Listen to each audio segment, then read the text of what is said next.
Hello, good evening. It's wonderful to see you all.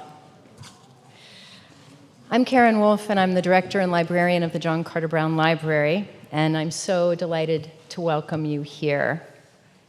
Since the middle of the 19th century, the JCB's extraordinary collections focused on the early Americas have been developed to help us collectively address questions about this essential place and period, about a world made by colonialism, in so many respects, the multidimensional vigor and violence, peril and promise at the very foundation of the modern world. We do a lot of programs here at the JCB, and I hope all of you have joined us before and will join us again for those. But this evening is special in a number of ways. In a moment, I'm going to introduce you to our speakers, our wonderful, illustrious, energetic speakers. But first, I want to share with you a short video from Brown 2026, the university's initiative that we at the JCB, with our own 2026 programs, are partnering with for tonight. We are proud to observe the 250th anniversary of the founding of the United States through Brown 2026. The goal of Brown 2026 is to examine the important role of research and teaching universities in fostering open and democratic societies. This faculty-led initiative draws on Brown's strengths as a rigorous, multidisciplinary research university and as a community of learners that seeks to confront important questions that have faced democracies in the past and that will continue to face them in the future. Brown 2026 builds on Brown's long-standing commitment to engage in rigorous discussions of complex and contested historical issues, even uncomfortable ones. Brown's landmark 2006 report on slavery and justice modeled how a university could examine, in a clear-eyed and scholarly way, its own historical ties to racial slavery. That reputation that Brown has for doing that kind of hard history really informs the way that we're working through Brown 2026. Truthfully, there's never been a moment in American history when things felt settled for the nation. So drawing these connections from 1776 to 2026 is a really valuable contribution that we can make. A hallmark of Brown's approach to teaching and research is interdisciplinary collaboration. It's this unique approach to collaboration that research universities bring to the table. Brown 2026 engages the full university community, reaching across the arts and humanities, as well as the social, physical, and life sciences, to confront the questions facing pluralistic and open democracies today. Democracy in America has always been a contact sport. American democracy has endured and thrived from one generation to the next on the basis not of harmony, but of conflict. Political conflict is not a disease in a democracy. It can be a profound source of strength, force for change and for good, but only so long as we find enough in common to see ourselves as one nation. The Brown 2026 initiative invites us to confront and consider together these and other pressing questions. We look forward to exploring them with you and with all of Brown's extended community.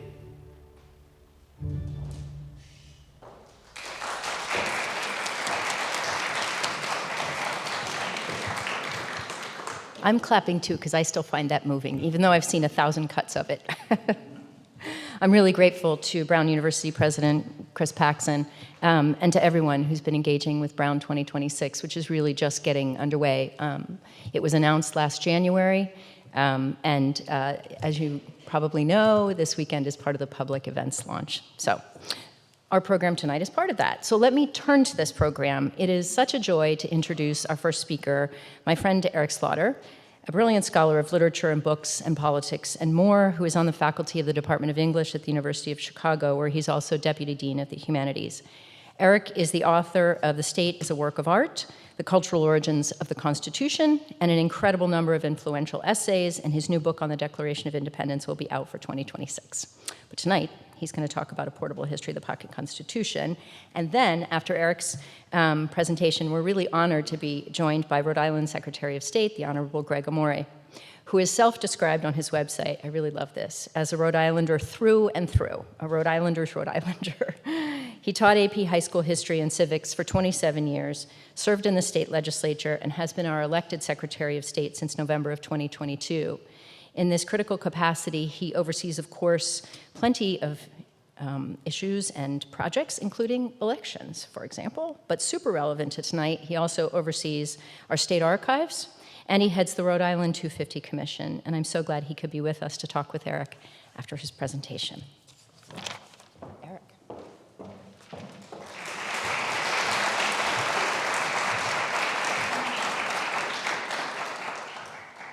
Thank you.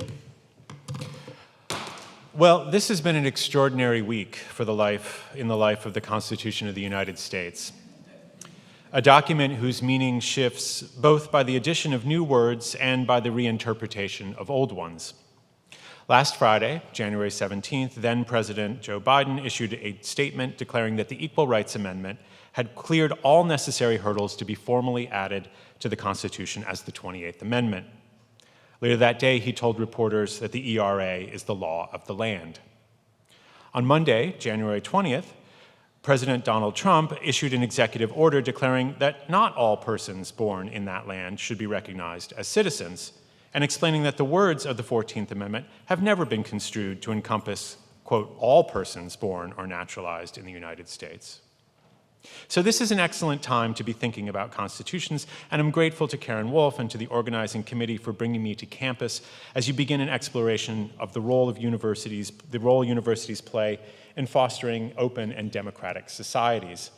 As a teacher and as an administrator, I feel confident in saying that research universities like Brown and cultural institutions like the John Carter Brown Library have a crucial role to play in helping to shape our memories of the past, our understandings of the present, and our vision of the future of democracy in and beyond the United States. I'm also honored to be brought into conversation with Secretary of State Gregg Amore. We all now recognize that secretaries of state are frontline workers in our national democracy. They register voters, they decide who is eligible to be listed on ballots, and they certify federal elections. Secretaries of state are also traditionally the official custodians of documents, charged with providing access to public acts and laws and certifying and publishing state constitutions. That's been true here in this state at least since the 1840s, when Secretary of State Henry Bowen, one of Secretary Amore's predecessors, attested to the publication of a true copy of the proposed Rhode Island Constitution of 1842, the so-called Law and Order Constitution that would replace the royal charters of the 1660s. The proposed text you see on your screen, I think you can probably even see it from the back, was printed here in Providence 184 years ago, and it put before eligible voters the momentous question of whether or not explicitly to restrict the franchise to white citizens, as several other state constitutions had done, and several others would subsequently do, leaving a bracketed blank space for voters to contemplate.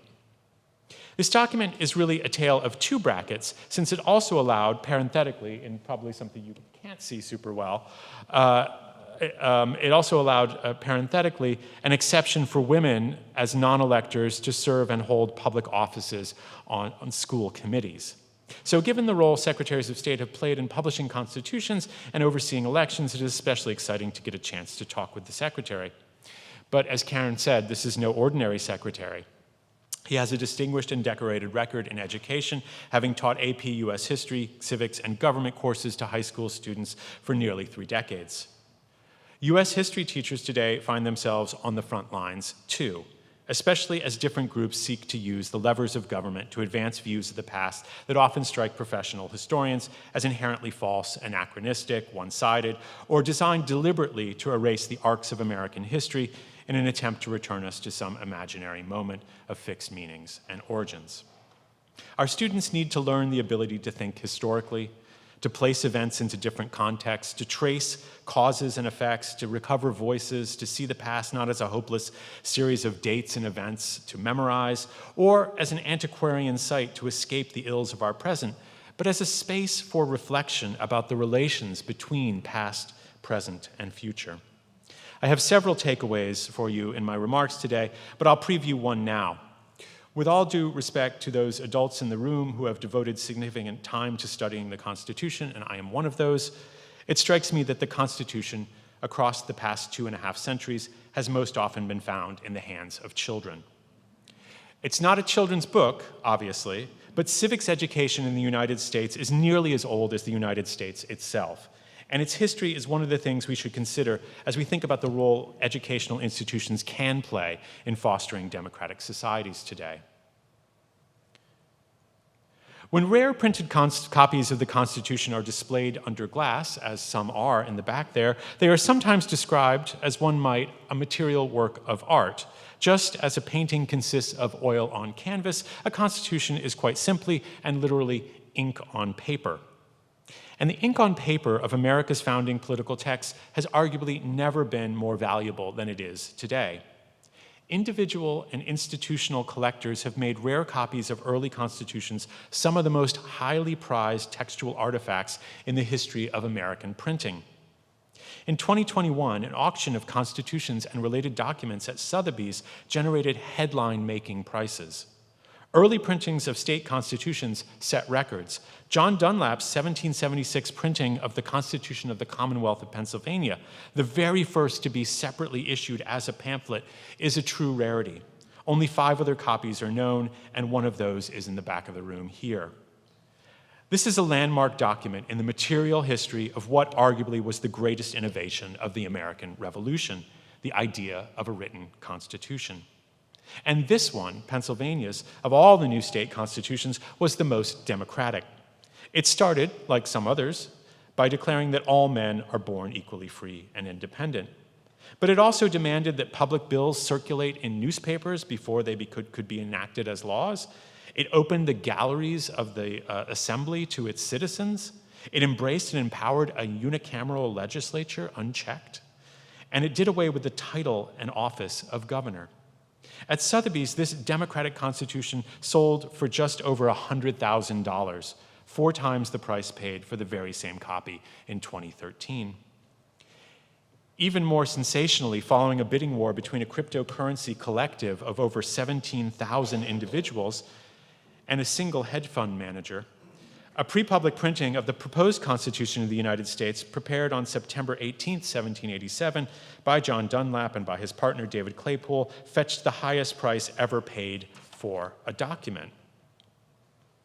The original printers had charged the government approximately 32 cents for each of the 500 copies of this 6-page text, though they waited to present that bill until the dissolution of their partnership some 6 years after.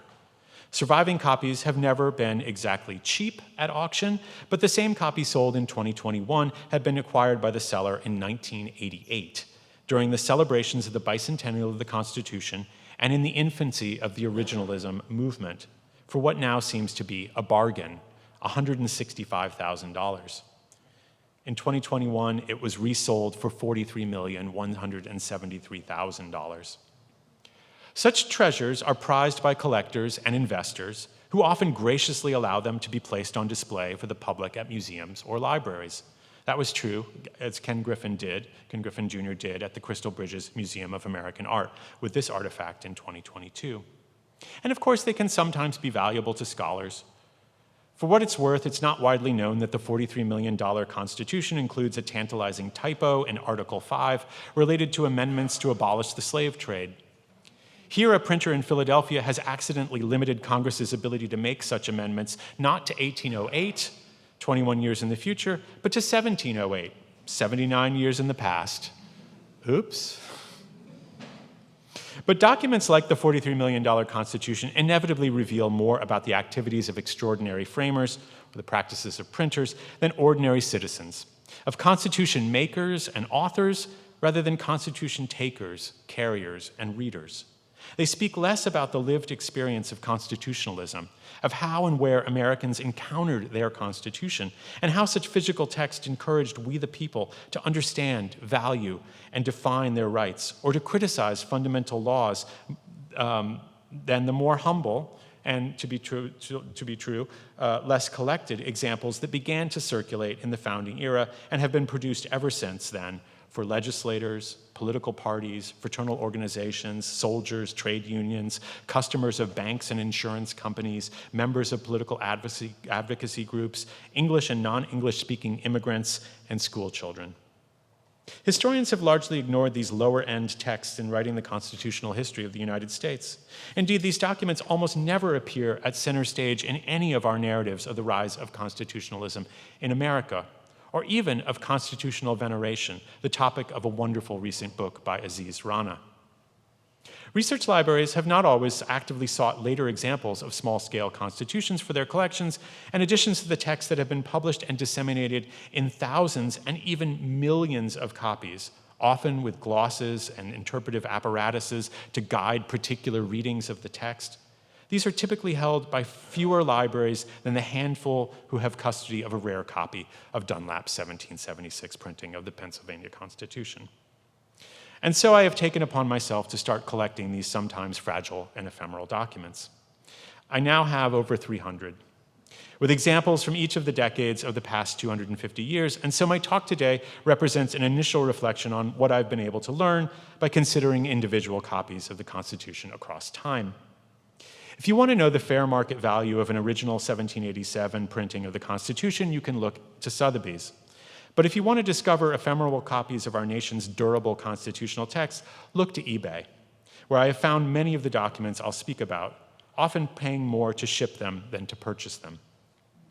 In my quest to assemble a corpus of texts, I have located some copies with traditional historical value, what we would think of as historical value. For instance, a copy of the Constitution given by the Senate to Chief Justice Salmon P. Chase in 1868, the year he presided over the impeachment trial of Andrew Johnson. That was also the year that the 14th Amendment was ratified, and some stray marginalia, call it ratification math, perhaps by Chase, is to be found on that page, revealing that approval by 28 of 37 states was necessary to secure the text as an amendment. But most of the copies I've accumulated are not like that. Instead, they help us imagine the Constitution not in a judge's hands, but in the hands of pockets of readers, or perhaps in their pocketbooks and purses. Here are two examples produced for women in the 20th century. The first on the left was mass-produced as a giveaway for readers of the Women's Home Companion, likely in the 1940s, though these can sometimes be difficult to date, so you date them in between when the amendments came out. The second, on the left, was designed for point-of-sale purchase, specifically in grocery stores, as part of the Dell Purse series of books, almost all of which were devoted to diet and exercise, with titles like Count Your Calories, 5-Day Diets, Dr. Stillman's 14-Day Shape-Up, and 30 Days to a New Figure. And yes, the Dell Purse edition included the Equal Rights Amendment, noting that it had not yet been ratified as the book went to press in 1975. These books or booklets once existed in thousands of copies, but neither seems now to be held by any library. These ephemeral documents may offer us alternative pathways through our nation's constitutional history. And so, sitting at the intersection of legal and political history and the history of the book, I'd like to take you on a very quick tour of the longer life of small-scale printed constitutions, tracing a history of the pocket constitution from the near present back to the era of the American Revolution. Pocket constitutions, print survivors in the age of the mobile smartphone, are seemingly everywhere these days. During a Republican debate in 2023, Doug Burgum pulled one from his pocket, and Vivek Ramaswamy, the candidate who often campaigned between two sort of mosaic truth banners, issued his own branded version. But Republicans have no monopoly here, of course. In 2021, Democrat Madeleine Dean, one of the House managers in the second Trump impeachment trial, told reporters that she carried the Constitution with her and that she tucked a copy of the Beatitudes inside it. That same year, 4 years before President Biden's statement, the Columbia Law School ERA project partnered with Richmond Vote Equality to produce a pocket constitution, the very first to print the ERA as a ratified 28th Amendment. During the confirmation hearings for Supreme Court nominee Amy Coney Barrett in October 2020, Senator Mike Lee of Utah brought out something he does with some frequency. Hard not to find a picture of him with it. 2 years earlier, during the confirmation hearings for Supreme Court nominee Brett Kavanaugh in 2018, the Washington Post reported that the nominee, quote, touched, nudged, tapped, moved, held, and flipped through his decades-old pocket constitution an astonishing 378 times during the confirmation hearings. But who's counting? But perhaps the most memorable moment of modern pocket constitutionalism happened in 2016, when, near the close of a powerful 6-minute speech at the Democratic National Convention in Philadelphia, Khizr Khan, a Gold Star parent whose son, a U.S. military officer, died in Iraq in 2004, dramatically pulled a well-worn copy of the Constitution from the inside breast pocket of his suit jacket and said that he would gladly lend it to Donald Trump. "Have you even read the United States Constitution?" the Pakistani-American Harvard-trained attorney asked the Republican nominee and proponent of a Muslim ban. "In this document," Khan instructed, holding up his pocket constitution, "look for the words liberty and equal protection of law." The provocative question, the gesture to a material manifestation of the nation's founding text, and the subsequent news coverage of Trump's feud with the Khan family had two further effects. First, it boosted sales of small-scale printings of the Constitution online, and then it generated a series of journalistic reflections on the history and significance of these curious artifacts. A prop in one of the most memorable recent moments of pocket constitutionalism, Khan's own pocket constitution is itself now a historical document. It now sits in a manuscript vault of the library of the Virginia Museum of History and Culture beside other treasures of our nation's contested constitutional history. Khan's pocket constitution is a 64-page, 6.5 by 3¼ inch version created by Oak Hill Publishing in Naperville, Illinois, and distributed in 2002 by the Division of Public Education of the American Bar Association. Only about 25 of those 64 pages reproduce the text. The rest offers you fascinating facts about it. It is important to underline that how the text of the Constitution is framed, how it is surrounded with glosses and other documents, makes a meaningful difference from pocket constitution to pocket constitution. In the wake of Khan's speech, several newspapers reported that Khan's question and gesture had translated into an immediate avalanche of orders for pocket constitutions from online retailer Amazon.com. Indeed, for a few days, the Constitution had become a bestseller on that site, second only to Harry Potter and the Cursed Child, which had been released 3 days before.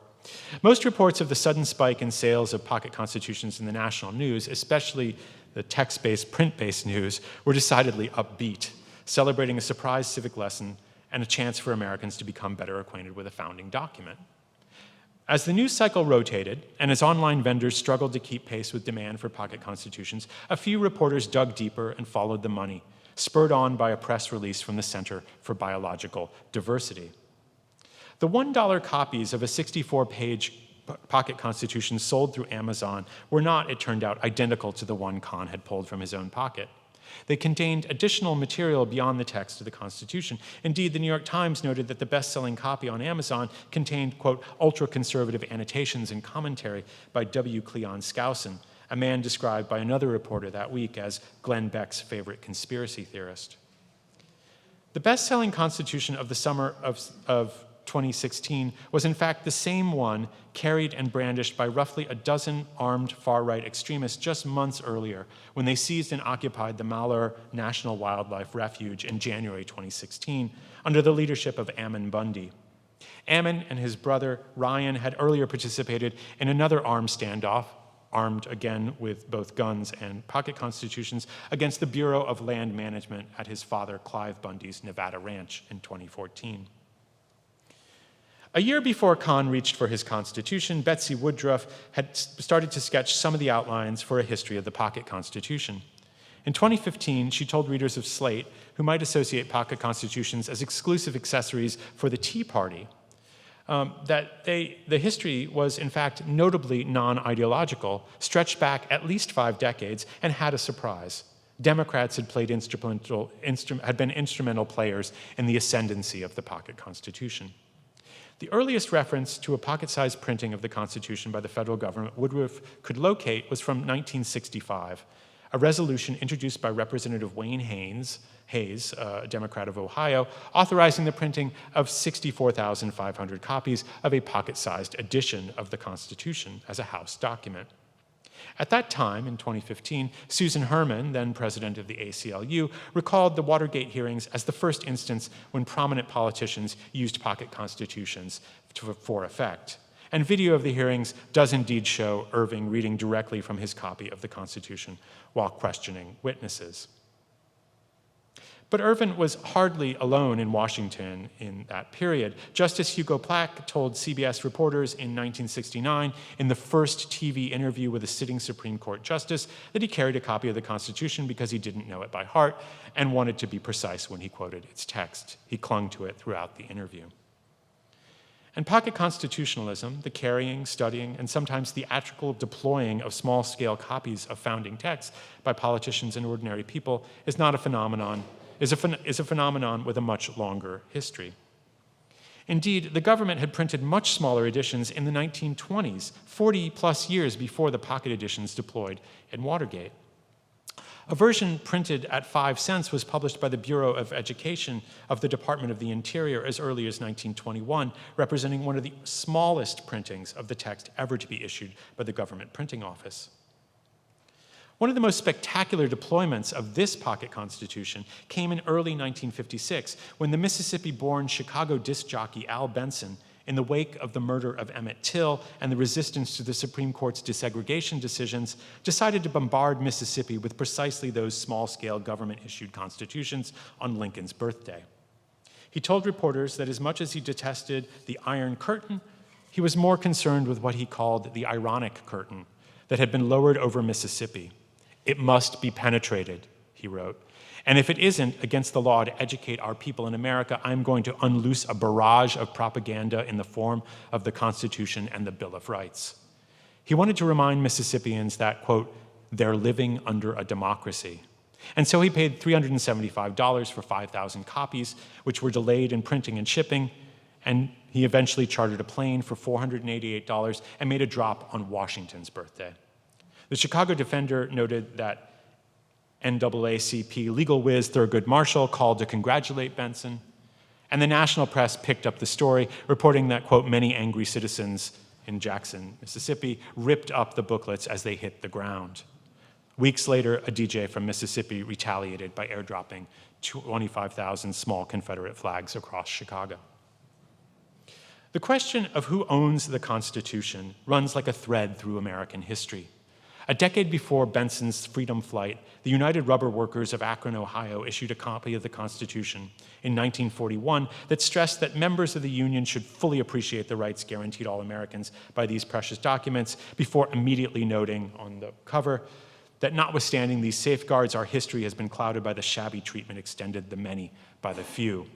Parchment barriers and bills of rights only went so far. For 10 cents in 1937, readers could acquire a small-scale printing of the copy of the Constitution from International Publishers, a New York firm that issued works by Marx, Lenin, and Stalin. Earl Browder, the General Secretary of the Communist Party of the United States in the 1930s and a spy of the Soviet Union, provided an introduction in which he celebrated America's revolutionary tradition, citing Lenin's claim that, quote, "communism is 20th century Americanism." An association with security has made the Constitution a perennial giveaway for banks, insurance agents, and other businesses. With an 1877 calendar, information on premiums and dividends for policies, and a schedule revealing the public expenditure and debt of the country since the Washington administration, the Mutual Life Insurance Company's 1876 printing of the Constitution was among the earliest examples of an insurance company constitutional giveaway. Immigrants preparing for naturalization make up another meaningful cohort of readers. This tattered copy from 1911 with an accompanying guide promised to help Yiddish speakers pass the citizenship test, one of many versions across the 20th century targeted especially to non-English speaking readers. During the Civil War, Northern businesses and publishers offered clients and customers handy, small-scale copies of the U.S. Constitution, and others provided them gratuitously to Union soldiers, still another segment of the readership of these small documents. Printers employed a common stereotype plate for these. Did it matter that the text printed an unratified 13th Amendment as part of the Constitution? Probably not. Such confusions, though, do help us appreciate some of the uncertainty Americans in the age of the Civil War may have experienced about what was and wasn't part of their organic text. In the 1830s and early 1840s, anti-slavery activists seem to have caused small copies of the Constitution to be printed in advance of the 1842 pro-slavery decision in Prigg versus Pennsylvania, leading the political scientist Jason Ross in 2020 to conjecture that, quote, abolitionists may be said to have invented the pocket Constitution. They were by no means the first carriers of such things, but they were committed to the symbolic deployment of them years before William Lloyd Garrison theatrically set fire to copies of the Constitution on July 4th, 1854, describing the document famously as a covenant with death and an agreement with hell. You can't burn it if you don't have it. Commercial publishers in the 1830s and 1840s offered antebellum readers many opportunities to acquire small-scale copies of the Constitution, sometimes, as here on the left, stressing that they were fit for the pocket. In the 1830s, Lyman Cobb, Noah Webster's chief competitor in the school textbook market, issued a tiny manual with the Constitution and Declaration, along with political definitions and questions for readers to assess their knowledge. Questions like, what may Congress not make a law respecting? The textbook market was already crowded, but Cobb had one of the smallest and cheapest constitutions in the hands of children in the 1830s. That market included female children, such as Margaret Rogers, who seems to have shared a copy of an 1838 New York printing with her brother Charles, and Phoebe Harned, who shared her copy of an 1833 printing with her siblings John and Sarah. Further back in the first decade of the 19th century, and increasingly in the early 1810s, we find a wave of small-scale publications of the Constitution, all issued as premiums for joining the Washington Benevolent Society, a partisan political organization in New England designed to align the Federalists with the Constitution and Washington's memory. Political parties thus make up another important segment in the battle over who owns the text. In 1805, the state of Massachusetts caused 10,000 copies of the U.S. Constitution, along with its own state constitution, Washington's Farewell Address, and the Declaration to be printed, recommending the small-scale anthology, quote, to the inhabitants of the several towns to be read as a school book in all the common schools. Surviving copies resemble nothing so much as the ubiquitous blueback spellers of Noah Webster. Some, such as this one, retain evidence of having been kept by school districts. Others were owned by individuals. This was the first state-endorsed textbooking of the Constitution, an inaugural moment in the history of civic education in the United States.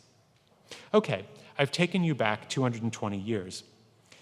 But if we recede just a little further, stepping back into the 1790s, we come to the locus classicus for Revolutionary-era pocket constitutionalism, Thomas Paine's musings in the second part of The Rights of Man. In 1776, in Common Sense, Thomas Paine told Americans that the British Constitution was rotten. A decade and a half later, he said it did not even exist. By 1792, the word and the world had changed, and Paine now explained to Edmund Burke and to readers of The Rights of Man on both sides of the Atlantic that a constitution was not only a written document, but also a printed one, a text that could be carried on one's person, pulled out of one's pocket, and used to understand and protect the rights of the people. Paine had worked as a clerk in the Pennsylvania state legislature, the first of the newly independent states to print a constitution in the wake of the Declaration of Independence. He told his own readers that the Constitution of Pennsylvania had become, quote, the political Bible of that state, that scarcely a family was without a copy, and that it was common for legislators, quote, to take the printed Constitution out of their pocket during their debates. Perhaps he had witnessed such moments of early pocket constitutionalism in the Pennsylvania State House in the years between the production and signing of engrossed parchment versions of the Declaration of Independence and the Constitution of the United States in that same building. As a clerk, he also surely knew that the Philadelphia print shop of John Dunlap, who had issued the Pennsylvania Constitution as a 32-page pamphlet in 1776, created an even smaller version in 1777. And he was likely also aware that printer Francis Bailey, who held the printing contract for the state after John Dunlap, had produced an even smaller duodecimal version for German readers in 1784. Indeed, some, if not all, of the early pocket-sized constitutions these state printers created were for the pockets of politicians, provided to remind them of the rights of the people and the limits of their own powers and authority. Paine was speaking in 1792 to both Britain and France, and it's possible, probable even, that more pocket-sized constitutions of the Pennsylvania Constitution could be found on the streets of Paris in 1777 and 1778 than on the streets of Philadelphia. since a small anthology of Benjamin Franklin's adages from his Poor Richard Almanac of 1758 had been bundled with his defense of the colonists against the Stamp Act from 1766 and with the Constitution of Pennsylvania of 1776. This anthology, said to be printed in Philadelphia and sold in Paris, went through 4 different printings, far more than the editions made by John Dunlap and Francis Bailey in Pennsylvania. The future author of The Age of Reason, one of the most critical voices against the veneration of the Bible itself, had warned Americans in 1776 to avoid mingling religion and politics. But Paine was hardly alone among post-revolutionary Americans in forcing a connection between the reading of legal and religious texts and encouraging an understanding of fundamental laws as sacred bonds. Advertising a new duodecimal printing of the Massachusetts Constitution in April 1787, in the aftermath of Shays' rebellion and a month before delegates from his state and most others assembled in Philadelphia to revise the Articles of Confederation, the Worcester, Massachusetts printer Isaiah Thomas made the case that for the public good and for a modest price, a copy of the state's political Bible, his words, and Great Charter of Our Liberties should be in the hands of every freeholder and freeman. Thomas had an astute sense of marketing and determined that the constitutional crisis in his state, with an armed uprising that had shut down several courthouses, had created a new demand or even surfaced a new market for a text that had been widely circulated and debated across the state before its ratification in 1780. Now, as the Commonwealth was convulsed by calls for constitutional reform, few, it seems, could put their hands on a copy or pull one from their pockets. At 3.5 by 5.5 inches, a scale comparable to a modern printed pocket constitution or a smartphone displaying a digital version, Thomas's 1787 edition of the Massachusetts Constitution was perhaps one of the smallest scale materializations of a constitution in a period we often celebrate with having invented the genre itself. Though Thomas Paine, and 5 years before him, Isaiah Thomas, suggested readers sacralize the text of the Pennsylvania Constitution or the Massachusetts Constitution and encourage them to do so, both the pamphleteer and the printer were clearly selling something. Who bought? A surviving copy of Isaiah Thomas's tiny 1787 printing, for instance, belonged to Nathaniel Gleason of Northborough, Massachusetts, an 8-year-old boy born in 1779 who had perhaps witnessed some of the actions and arrests in his town in the aftermath of Shays' rebellion, and was likely presented with this copy, cheaply covered in a blue stiff paper wrapper in the summer of 1787. The kind of textual engagement and even veneration that Paine and Thomas described had longer roots, of course, ones I can't go into today, just as the format of the pocket constitution of the period owed a debt to the proliferation of pocket companions, pocket manuals of all sorts in British print culture, and especially to pocket Bibles. A remarkable surviving copy of a book called English Liberties, a small-scale book that reprinted parts of the Magna Carta and other documents and was first published in London in the 1680s and then in Boston in the 1720s by no less than Ben Franklin's brother James when Ben worked as his apprentice, and then here in Providence in the 1770s, bears marks that indicate that its readers treated the book almost like the Bible, using the end pages to mark out a family genealogy. An early reader indicated ownership of English Liberties thus: Abigail Kimball's law book, which she is a-studying in order to learn the law, June the 12th, 1785. The family's self-recorded vital statistics in those other end pages indicate that Abigail Kimball was born to Sarah and Joseph Kimball here in Rhode Island on December 14th, 1776. That an 8-year-old female child in 1785 in Rhode Island engaged with a 1774 American printing of the Magna Carta, studying it in order to learn the law, is an extraordinary testament to the way in which individuals and families valued printed rights declarations and constitutions in the Revolutionary era, an incitement for our further reflection. So is the Constitution ink on paper? Some of the best recent historical accounts of the making of the Constitution, the idea of the Constitution, such as those by Jack Rakoff or Jonathan Janap, ask us to proceed with caution in answering that question. The idea of the written Constitution was a revolutionary one, but few of the Constitution's framers or earliest readers would have identified the Constitution of the United States simply as a textual artifact consisting of words on paper. The phrase written Constitution now appears often in our historical scholarship, But it is something of an anachronism. It was seldom employed in the age we often celebrate for inaugurating the written Constitution. James Madison himself may have written it only a single time across a long lifetime, and then only in a dismissive way. Writing as Publius in Federalist 49 in early February 1788, Madison argued that, quote, mere declarations in the written Constitution were not sufficient to restrain the legislative, executive, and judicial branches within their legal limits, an argument that extended his skepticism from Federalist 48 that any, quote, parchment barriers or mere demarcations on parchment could prevent a tyrannical concentration of all the powers of government in the same hands. It took generations to produce the idea that the Constitution was identical to the words on paper and nothing else. And I hope I have convinced you that the Pocket Constitution, in all its ephemerality, has played a role in this transformation, and that closer attention to the history and significance of these curiously understudied artifacts of everyday constitutionalism helps reveal dramatic shifts in popular understandings of what a constitution is and does, of how constitutions were read, disseminated, and deployed, of the relations between form and content in the making of constitutions, the origins of civic education, and especially of the nature of rights and what it meant, in the most literal sense, to be a rights-bearing person. Thank you.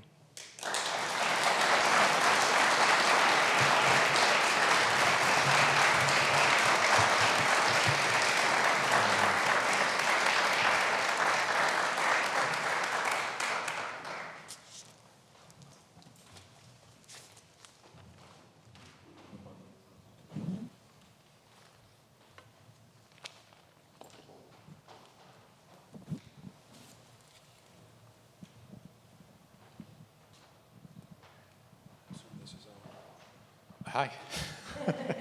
Fantastic. So, which is more frontline, being a Secretary of State or being a history teacher? Being a history teacher, for sure. And I continue to be a history teacher. We're in 2 classrooms a week delivering a lesson on the history of voting rights in America. In Rhode Island, Thomas Wilson Dorr and the Dorr Rebellion with the Constitution of 1842. And we continue to reach out to students who all get our version of the Pocket Constitution. Okay. Yeah, so I started teaching in 1990, and I thought it would be neat to distribute Pocket Constitutions to all of my students until I found out how much money I was making and how much it would cost me to buy 150 a year. But I would estimate over the course of my nearly 30-year career, I distributed 5,000 Pocket Constitutions to East Providence High School students. And then we have distributed 3,000 Pocket Constitutions in our classroom visits at community centers. There are some here today for folks to grab. I was at the Rhode Island Training School, and we were talking about the Pocket Constitution, and we were talking about their rights to vote, and I handed out Pocket Constitutions, and one of the young men said, "I know I have the right to remain silent." And I said, well, that is true. That is true. So yeah, I mean, I think being a history teacher put me in good position to be a Secretary of State. Do you think, and I can speak to this from your presentation. One year I ordered some constitutions. I would try to find the cheapest version I could find. And after I ordered the Constitution, I continued to get mailings from the NRA, from organizations trying to sell me gold, preparing for Armageddon, for right to life. And I said, my goodness, I must be on some Republican right-wing list. And you know, I switched the copies the next year because clearly the copy, although it wasn't annotated, there was nothing in the Constitution. But do you think it's the Pocket Constitution has been used like I see the flag being used today as a weapon, as a message board? I definitely do. I think it's a kind of concealed carry is the right way to maybe think about it. What I try to think about over this long period is, a much more complex history. I think, in the period we're living in, it feels like it is owned on one side, even though we're seeing deployments of it on all sides. But yeah, I think I don't know. You exist in government, so Yeah, what is your sense? I have seen what you presented even at the local level. I had been carrying a pocket constitution since I started teaching, so it was not unusual for me to be on the House floor, although I don't ever think I pulled it out during debate on the House floor. But my Republican colleagues all did. And so I started to distribute pocket constitutions to my colleagues rather than in addition to my students. So I have seen it used. You know, it's interesting. I was speaking at an event in Warwick, Rhode Island, around the burning of the Gaspee. And I was walking in, and a gentleman, I could tell he was waiting for me. And he said, are you the legislator, which he knew before he approached me, are you the legislator that proposed the legislation that would allow 17-year-olds to vote in primary elections if they were to be 18 by the general election? And I said, yes. And not only did I propose it, it passed. It's the law of the land, and we're incorporating that in this upcoming election. Wow. And he was outraged because he believed that to be unconstitutional. And we both pulled out a pocket constitution at the same time. And I said, show me. And I spoke to him about the idea that primary elections did not exist in the lexicon of the Constitution. But yeah, so I mean, I think it's clear that both sides can use the Constitution to their benefit or detriment, I suppose. Yeah. It's interesting because we chose to include in our version the Act of Renunciation, Rhode Island's Act of Renunciation, May of 1776, the Declaration of Independence, July of 1776, and then the Constitution, because we are trying to talk to students around their history and connecting their history to the Constitution, to the Act of Renunciation. And it's interesting because that copy of the Rhode Island Constitution is fantastic. It's magnificent, and I hadn't seen it, although we talk about it all the time. It is the first Constitution to eventually include black male suffrage, despite the fact that there were poll taxes post that. And our students seem to be connected to that story more than any other story, because really it was a fight for immigrants' right to vote. Mm-hmm. The Irish who were working in mills and factories, and Dorr and his followers fighting on behalf of it. But clearly, black Rhode Islanders had a stake in that game. And our students are really connected to that. So when we distribute the Constitution after the back and forth, after the lesson, they're tremendously excited. And that excites me, of course. And I think that's something that we can talk about outside of what it means politically, when students have their hands on the documents, yeah, and they're able to look into it. I'll tell you one more quick story. One of the first years I distributed pocket constitutions, we were having a class around Skokie versus Illinois, Texas versus Johnson. Mm-hmm. We were having a First Amendment free speech, free expression discussion, and there was a young man, and he was probably 3 or 4 years in the country, who had emigrated from the Azores, and we were in a debate, and he stood up and pulled out his pocket constitution, and he said, "This document does not protect hurt feelings." And it was a remarkable moment, and I've used that line time and time again. But I think holding the document and then digging in deeper, of course, means something to the students. And like I said, we've distributed these at senior centers, and people can't get enough of them. Yeah. So it must not be as prevalent today as it may have been in the recent past, because people are really hungry for these. I think it matters. I mean, I think you see it deployed as a prop all the time. But I think, you know, the number of, and again, having spent a lot of my adult life, you know, trying to figure out what the Constitution means, what is it trying to do, and so forth. It's humbling to sort of look at these old copies and see kids writing, and and to begin to put it together, that the way in which this document has been perpetuated has often been, a kind of adult amnesia, but an embrace by children, or sometimes voluntary, sometimes compulsory uptake by kids. So I'm kind of wondering, I mean, here we are, in this 2026 moment, and everyone is looking back to 1776. That's easier to do here than it is where I live. Not impossible. But I'm kind of curious. I read a really wonderful piece on what it means to commemorate by Thurgood Marshall from 1987. It was a speech on are we commemorating the wrong document when we are commemorating the Constitution instead of the Bill of Rights or the 14th Amendment, or that we were really erasing all subsequent history by kind of focusing solely on that revolutionary moment. It's become almost toxic to try to do that now for a lot of people. And so I'm just kind of curious, as a politician and as a historian in a state with a timeline that includes revolutionary activity in the 1770s, how do you think about the subsequent history? Yeah. How do you keep that also alive for people?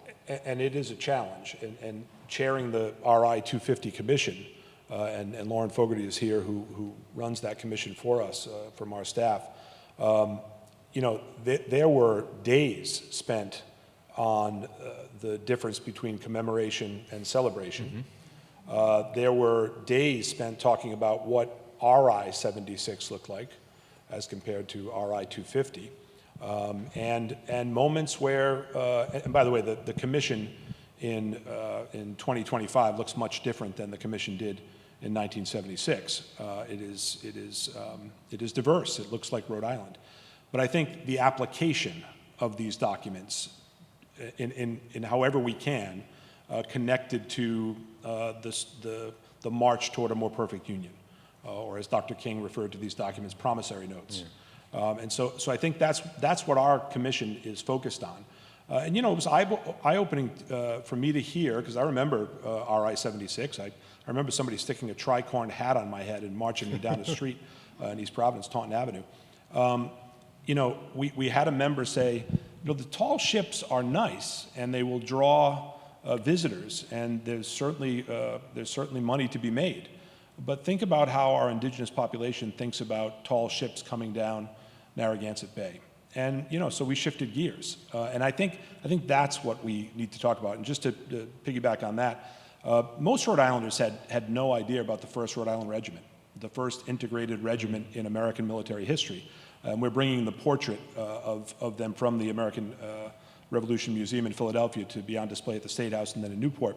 They have become the stars of our RI 250 commemoration because they were nowhere to be seen in 1976. And so it's a good point, and it's not easy. And when we go to the national meetings, you can see and feel and hear the tension. Yeah, I teach a course on the Declaration of Independence and its origins and afterlives. And one of the documents, or two of the documents my students and I look at are the sort of national 250 piece of legislation, which looks rather uncontroversial on a certain level. It just says simply that the Declaration of Independence is of world historical and national importance, and we should celebrate it in these ways.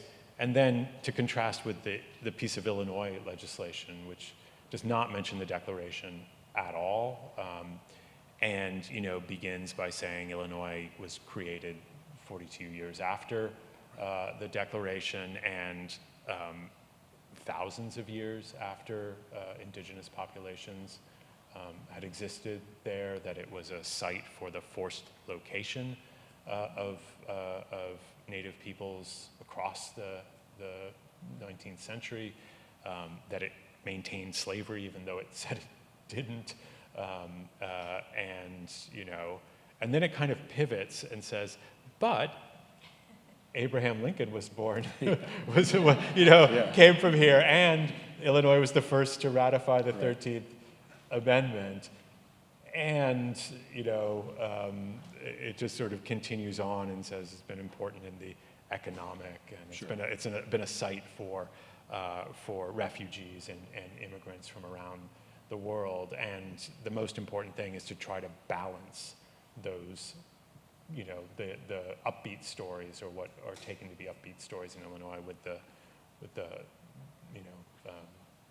less savory parts of our. And it's a challenge. We're really proud of our introductory video, the RI-250 introductory video, because it tells hard truths, but it also celebrates the rich culture here. It celebrates what it should, but it acknowledges what it should as well. And you would see Brown University featured in that video, as well as a whole host of it. We are so rich in our history, in our historical locations. But it was a difficult project to put that together and strike the right balance between understanding and acknowledging all of the history of Rhode Island, and also making people feel good about entering into this conversation. And it's been difficult. We were in Colonial Williamsburg. They were hosting an America 250 event, and after the fireworks and the dinner, which was served to be similar to what would have been served at Monticello, a reenactor spoke who was supposed to be Thomas Jefferson, but then he started talking like he may have been a DEI coordinator at that program. It was fantastic, but there were people that were uncomfortable, and they started to walk away. And he was preaching it. Now, I can't imagine Jefferson ever saying any of the things that this gentleman said, but they are trying to struggle with that conflict as well. And we're going to see that play out over the course of the next year.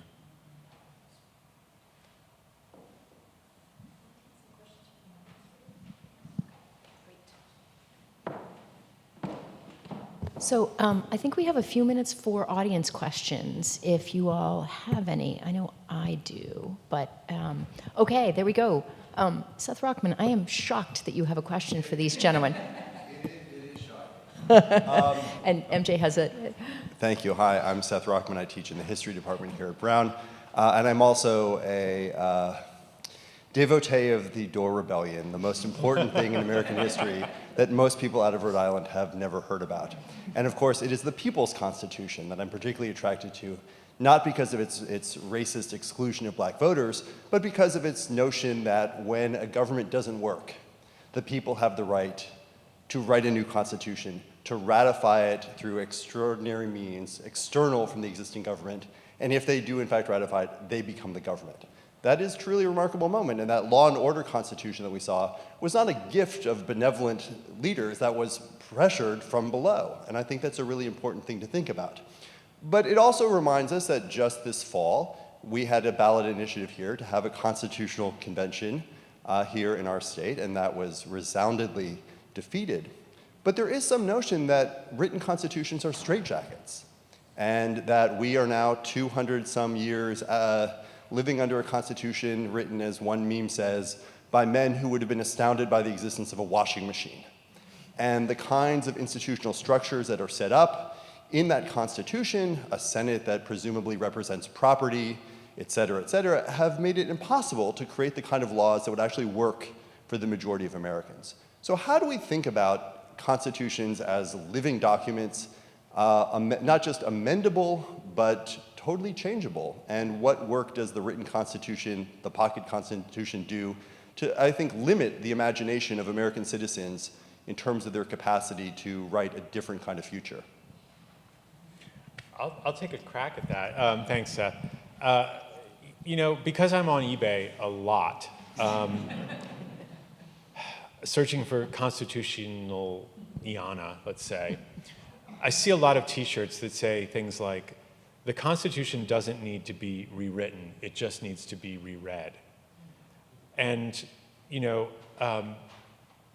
as an English professor, I think, well, rereading is a form of rewriting in some ways. When you decide that a part of the 14th Amendment no longer means what it seems to mean, then you've effectively taken a different route to the straitjacket, right? And so I think, I would sort of say paradoxically, it's involved a much higher degree of constitutional creativity or casuistry You know, I think we haven't had a new, I mean, if we have a 28th Amendment, we haven't had a new amendment since 1971. I mean, a newly proposed amendment pass. That's an extraordinarily long time for the changes that have come to this society. So, yeah, I mean, I do think, yeah, so I guess I'm of two minds, but I'd be interested in what the Secretary has to say. We are trying to remind these students in the lesson that we present, and we're focused on the 15th, 19th, 24th, and 26th Amendment, that things did change, that there is this possibility, and that it happens because people push for that change. Now, it has been a long time, and I agree with everything you said, but I think Americans need a reminder that it can be done, and that it was done. I know it seems impossible that 38 states could agree. I mean, God forbid they agree on changing the 14th Amendment and birthright citizenship, but it seems impossible. But I'm sure it seemed impossible over and over again. Certainly the 15th Amendment seemed impossible just 20 years prior to that. So we try to give these students some optimism that the mechanisms exist. And you know, there was a great debate around our Rhode Island proposal for a constitutional convention, and some of the best things in Rhode Island government have come out of those conventions. Even if they weren't passed, they eventually became part of the Constitution. Joyce. Thank you so much for this. I ask a question as a kind of historian of the book and of printing. Though I think echoing part of Seth's question, this is really about the status of the Constitution as a kind of American scripture. Two other ways of making the text portable would be to memorize it or to ink it on your body, though I suspect in both cases not the whole of the document. So maybe I could be wrong, though, especially in terms of the memorization. That is possible. But usually there's going to probably be some choice for this, that it's the stirring preamble or your favorite amendment. But in terms of registering the portability in these different ways that kind of give a kind of more deliberately scripted sense of permanence for the document, I wonder about the history of the Constitution in those ways. Thank you. Yeah, that's interesting. I mean, I think back, you know, to the period of the American Revolution or even the French Revolution, where there was a sense that, you know, the rights of mankind are not to be rummaged for among, you know, the musty parchments, but they're written on the heart. The problem is that you have to teach somebody how to read them, right? So you have to externalize them first in order to know what they are. And you know, there's a great difference between the very didactic nature of rights declarations in the period of the American Revolution and the much more legalistic, prosaic writing that you see in the 1780s. And you know, I think I'm sort of with Hugo Black on this one. Like, I just can't remember what it says, so I carry it around just to have it because it's hard to get into one's memory. It does not include those stirring phrases. The Declaration is something that you know, when I was in elementary school, it was something that you regularly, you know, memorized the preamble of that. Maybe you do that for the preamble of the Constitution, but probably not for much else. Senator Fetterman has "We the People" tattooed on his right arm, I believe.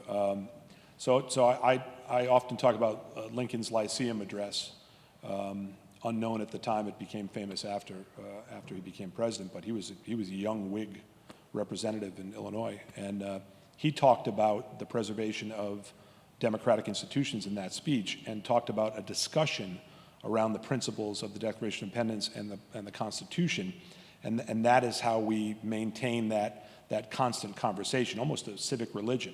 And that was his antidote to to the political violence of the day. And I think that's right.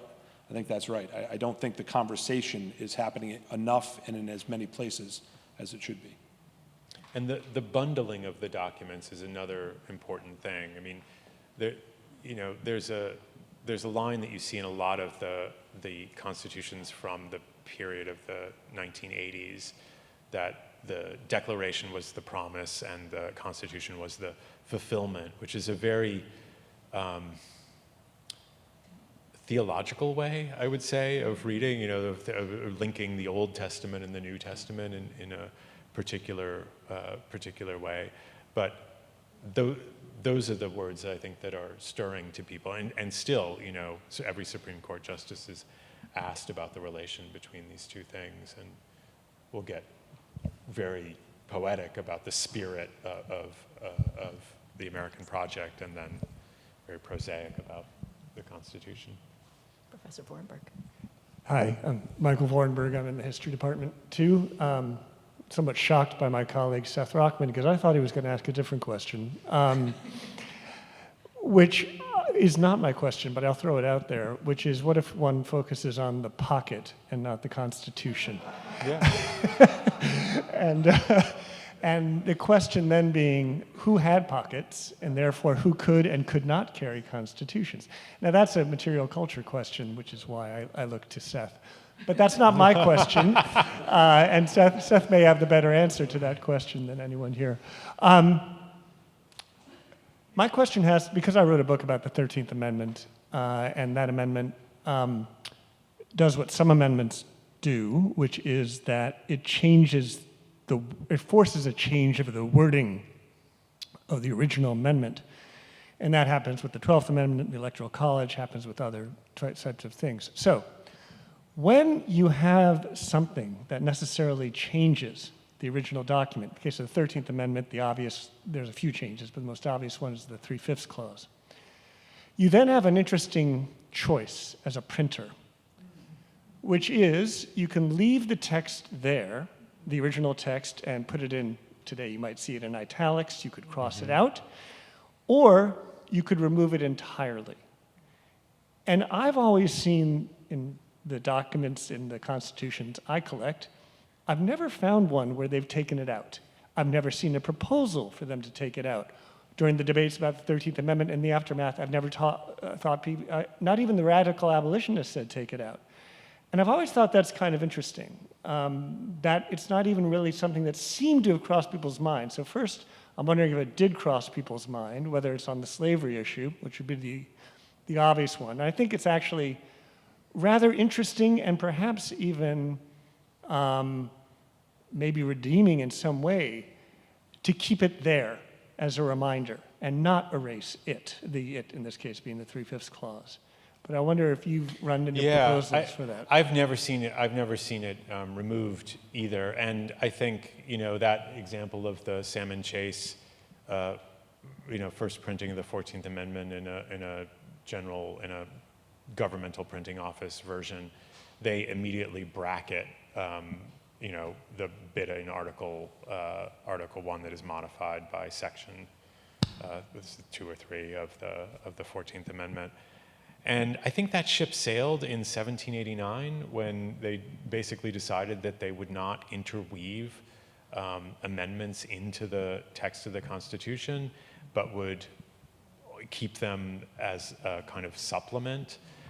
So you do, more often than not, what I'll see is an unmodified version it looks like all of these things are true.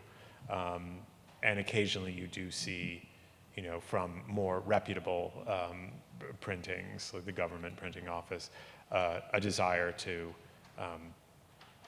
bracket them off. I remember my high school history text would print it in red, right? Which is an odd, an odd choice. But I mean, I think that's really, it's also very important. And I guess, as a historian, you value the fact that the Genesis is there to remind us of another path that had been taken. But how do I want to say this? I guess, basically the Constitution can only be changed by adding words. It can never subtract any of the words that are already there, and that feels strange, right?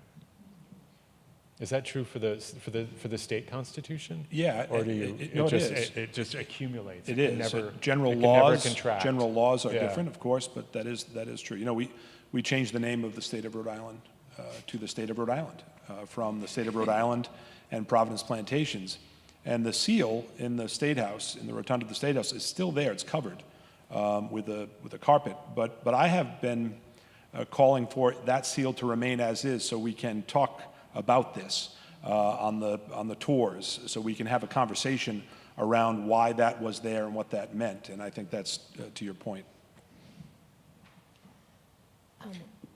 I am going to allow one last question. Yeah, go ahead. I'm Betsy Kasdan. I'm an independent scholar, and before that I practiced law for 25 years. And I must confess, I do not own a pocket constitution. Well, they're going to change that for you. Well, my question is, what I do, because I frequently, as I'm reading the morning newspaper, right, I'm looking up text because I've worked with it for 50 years and I don't always have the wording right? I type it into my search bar, right? 22nd Amendment, and it pops right up, whether I'm on my phone or whether I'm at my desk. So, are pocket constitutions obsolete as objects because we all carry around our little devices in our pockets now? Well, yeah, that's an interesting question. I mean, I think they may be, they go up in theatrical value, let's just say. No, it is much, one thing I looked very hard for amidst all of the footage from January 6, 2021, was for somebody holding up a pocket constitution, and I couldn't find one. They're mostly holding cell phones, and the cell phone might have the 12th Amendment, which is what they were disrupting, or I don't know. But yeah, I think they exist in a theatrical space often. But I think I'm teaching a class right now on Tocqueville's Democracy in America, and I'm co-teaching it with a historian of the 20th century, and because I come from the 18th century, we're meeting in the middle, and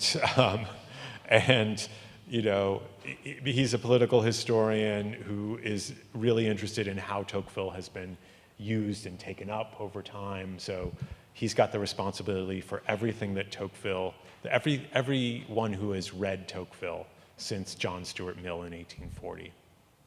And I decided I would take up the other side, which is I would be in charge of everything that Tocqueville read in order to produce Democracy in America. And he was handed pamphlets by officials and so forth that he took back to France with him. And he had something like 70 different footnotes of citing different texts. And in our library, we happen to have about 50 of them, which is really remarkable. And they're not wonderful, big ticket items by any means. They're pretty run-of-the-mill. He was handed, almanacs and state laws and things like that. But it's been a revelation to watch my students who came of age, being able to do everything on keyword searching, have to engage with a printed book from, the 1830s, and to look at the edition of the Federalist that Tocqueville is quoting. It really is kind of magical. And you begin to see them making connections, like, oh, this is next to that in the library. Like, who knew? We could develop an app, though. Yeah. And that would give us both options. Well, I hope you'll join me, first of all, in thanking these wonderful conversing gentlemen. So, yes.